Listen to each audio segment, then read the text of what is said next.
Intian kanssa solmittava vapaakauppasopimus on huomattavin tähän mennessä neuvotelluista EU-vapaakauppasopimuksista. Euroopan unionin tulee korostaa yhteiskuntavastuuta. Me tiedämme oikein hyvin, mitkä ovat Intian suurimmat ongelmat: lapsityövoima, köyhyys ja epätasa-arvo. Olemme nyt solmimassa kauppasopimusta, jonka todellisina hyötyjinä ovat teollisuus ja isot yritykset Euroopassa.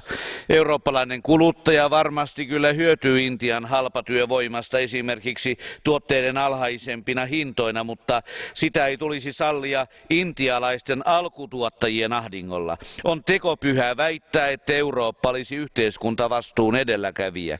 EU:n on vapaakauppaetuuksia tarjotessaan vaadittava ja valvottava epäkohtiin puuttumista. On tärkeää, että komission tulee sisällyttää vapaakauppasopimukseen oikeudellisesti sitovat lausekkeet ihmisoikeuksista, sosiaalisista ja ympäristöstandardeista sekä yritysten yhteiskuntavastuusta ja valvoa, että nämä vaatimukset myös toteutuvat.